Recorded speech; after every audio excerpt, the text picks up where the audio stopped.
Hey, thanks for tuning in to Twang and Bang. You might have seen a previous video I did talking about the physiology behind this trend towards steeper angle AR-15 grips.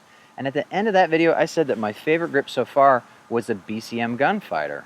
Well, Bravo Company has continued to improve upon that design, and they recently released their Gunfighter Mod 3 grip. It has the beaver tail of the Mod 1 Gunfighter, and it also has a fatter waist than either the Mod 0 or the Mod 1. This fills your hand a little better, gets your finger a little bit farther away from the trigger.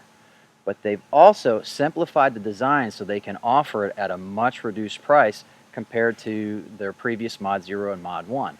And that's why the Bcm Gunfighter Mod 3 is coming up next on Twang and Bang.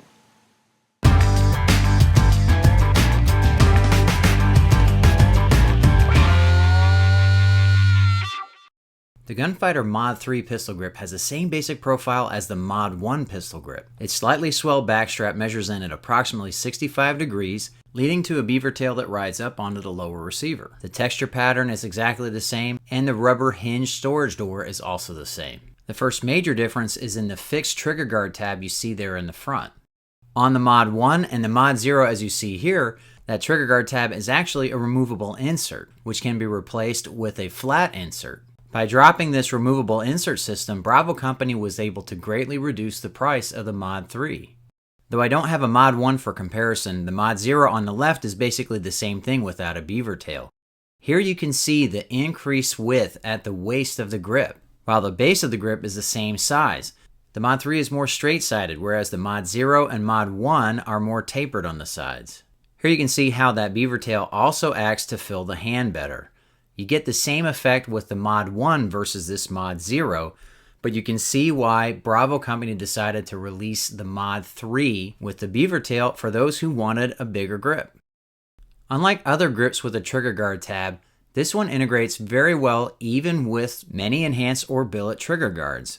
The material is flexible enough that it just bends to conform. Of course, you could cut it off if you want to, but that tab actually stops that Magpul enhanced trigger guard from rattling, so it's staying on mine.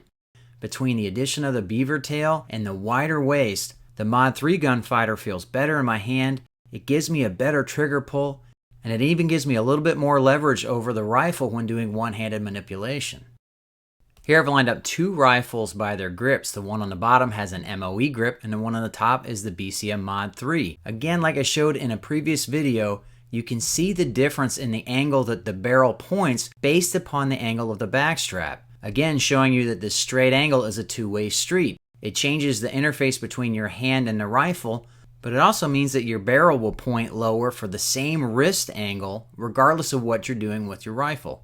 This is one of the unintended consequences of having a straighter angle grip that bothers some people, but for me, I think the benefits outweigh this negative. I've been using the Mod 0 since they first came out, and I was already considering getting the Mod 1 so I could get a little bit farther away from the trigger, a little bit more of a trigger pull. I'm glad I waited because I really like the changes that Bravo Company has made in coming out with the Mod 3. Of course, how can you beat them making it simpler so it's even cheaper to try out? Because as I say in my other video on steep angle grips, grips are kind of like buying toothpaste. Sometimes you have to try a few to find the one that you like. If you haven't yet seen that video to see the logic behind these steep angle grips, be sure to click right here. If you want to learn more about the Mod 3 Gunfighter from Bravo Company, be sure to click the link in the video description below. If you like this video, please take the time to log into YouTube and click the like button. YouTube needs to know that you like firearms-oriented programming. And be sure to click right here to subscribe so you can catch my next videos on bows, guns, and other cool stuff. I really appreciate you watching Twang and Bang, and I hope to see you next time.